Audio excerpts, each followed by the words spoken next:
Hey, what's up ladies and gentlemen, wargamers and YouTubers? This is Boxer, and I hope you're all ready for another episode of Kraken Unleashed. We ended the previous episode in the Saipan by introducing carriers for the first time in the series. And so this time, I want to work my way up in the carrier tech tree, starting with the Langley and Hosho, in that order, and give you folks a taste of what the carrier matchups look like and how I go about analyzing it. So hopefully, if you are picking up carriers for the first time, the following few Kraken Unleashes will cater to you best. And if you are not a carrier player, well then, this is a good opportunity to pick my brains and try to understand the things carrier players look for when deciding who to target next. Let's go! I'm playing in the Tier 4 United States carrier, the Langley, and as the first available tech tree carrier in the game, both the Langley and the Hosho only have one available loadout, and this is used as a means to ease the transition into each respective tech tree. Instead of focusing on the loadouts, which will become increasingly important as you move on to the Bogue and Suiho, the emphasis at Tier 4 is on the national differences between the United States and Japanese carriers. So we're playing in a 2-on-2 carrier mirror match. And as you can see, I'm establishing some early communications with my Hosho. In a 2-on-2 battle, one of the first things you have to establish is cooperation, which ultimately is the biggest difference between success and failure. One of the things I immediately like to bring to your attention is the size of the squadrons. USN squadrons are made out of 6 planes, whereas IJN squadrons consist of 4. This practical numbers difference guarantees that USN Carriers possess higher quality per squadron, and one of the earliest applications of this asset is the capability of USN fighters to dominate the air against IJN fighters in a one-on-one dogfight. Exhibit 1. I spot the enemy Hosho's fighters and he recognizes his disadvantage. He starts to retreat, but because he previously overextended too far east, that allows me to cut south and catch up to him. By holding the Alt key and left clicking, I'm able to initiate an AoE, area of effect attack with my fighter, which does a tremendous amount of damage. Always be mindful of potential enemy strafes, especially if you're flying straight for too long. In this situation, the enemy CV got too careless and enabled me to get into perfect position for a solid strafe. And as we finish that engagement in the south, we notice the enemy Langley's fighters are trying to down some of our Hosho's bombers at the middle. This is where cooperation pays off, and we can lock up his 6 fighters with 10 of our own, a sizable advantage for us.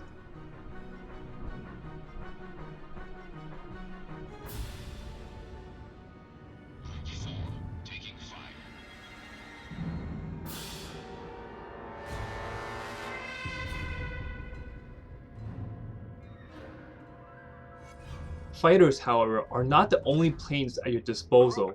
Here, I'm beginning my attack run with my torpedo bombers, and similarly, they also have an alt skill. The alt skill for the torpedo bomber narrows my cone of fire, effectively increasing my potential damage.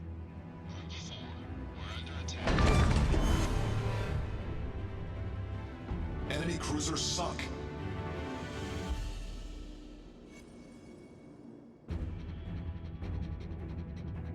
And after we secure first blood for our team against that Karlsruhe, we notice a smoked up Nicholas trying to flee, so we engage with our dive bombers.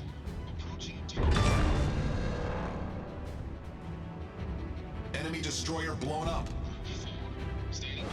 In general, try to position your torpedo bombers along the broadside of a ship prior to a strike. You want to be parallel. And for dive bombers, you want to engage from either the stern or the bow of the ship. You want to be collinear. One of the unheralded aspects of a carrier is maintaining proper positioning relative to your main fleet. You want to maintain an arm's length distance, far enough from being spotted by the enemy team, but close enough to shadow your own fleet. My team is headed westerly, and so even though the Langley is a slow carrier, I also have to do my best to sail west. This decision to move in the early game becomes increasingly important in the mid and late game as ships get sunk and flanks open up. By maintaining close enough distance to my fleet, I cut down on any mid and late game logistical issues my team will have to face in the event I get chased down. Similarly, this also puts me in better position to help my teammates, as my flights will take less time to reach their destination.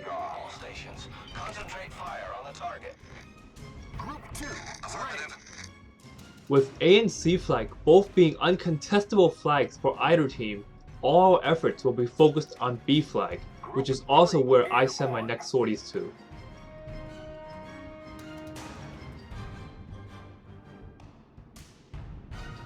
Group 4, ready for takeoff. So we saw what one engagement with the Langley looks like. Why play the Hosho? Because American squadrons are larger, their quality per squadron is higher. To make up for this, Japanese squadrons typically queue up faster, and at the later tiers, Japanese CVs also possess more squadrons.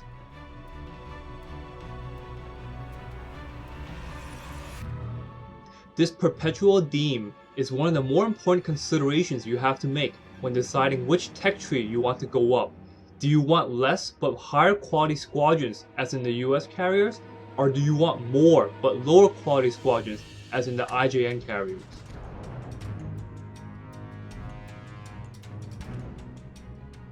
Group 2, taking fire. Here, we set up another torpedo drop on an isolated enemy ship.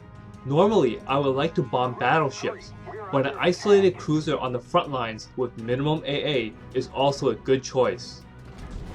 Our team has taken the lead. Again, go parallel against the enemy ship's broadside and then drop in.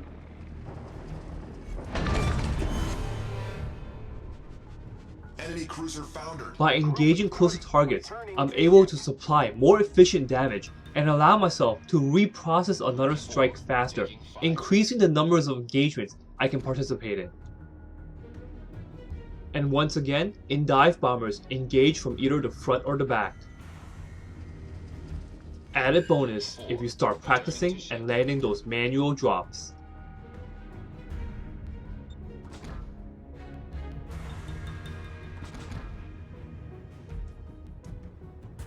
Remember the Alt key? Here's another perfect demonstration for a fighter strafe. The length of the green silhouette is an indicator for how far the strafe will last, and in this case, I actually accidentally clipped one of my allied Hosho's torpedo bombers at the end.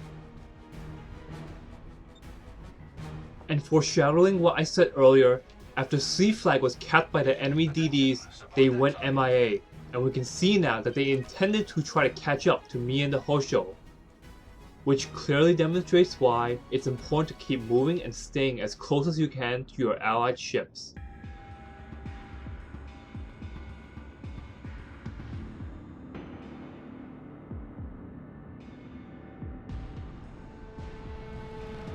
Torpedoes astern! Torpedoes astern!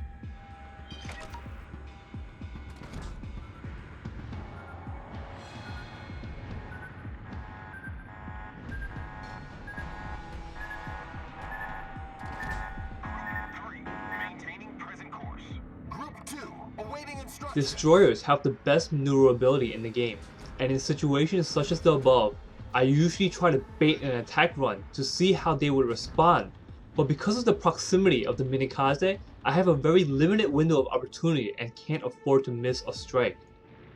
Pay attention to how far I have to leave in order to accommodate for the speed of the minikaze. And fortunately for me, I managed to land one hit. Our victory is in sight. Next up is my dive bomber, engaging from his front. Torpedoes astern! Engaging. Back-to-back hits, finishing off the minikaze. Torpedoes astern! And the last thing now is to switch to third-person view to give me the better angle I need so I can properly dodge the incoming torpedoes.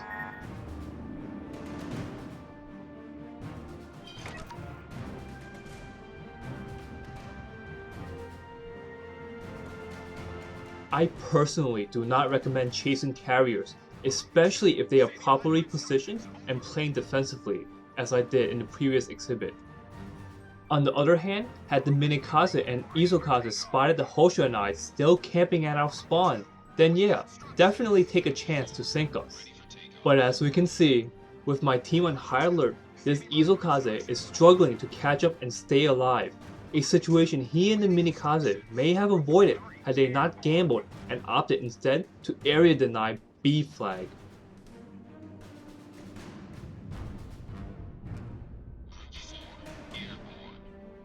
You gotta give credit where credit is due, however, and the Isokaze is doing a beautiful job here of preemptively turning, making it a difficult task for me to properly judge my attack.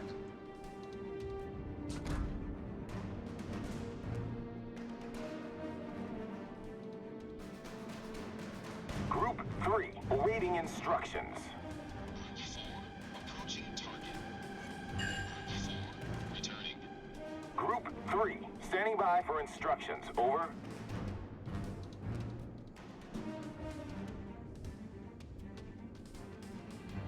With such saturation in the air, we managed to pin this Isokaze down and finish him off with the last torpedo strike.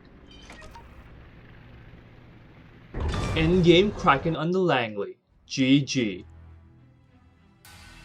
So hopefully, you picked up some tools and concepts that you can apply to your gameplay.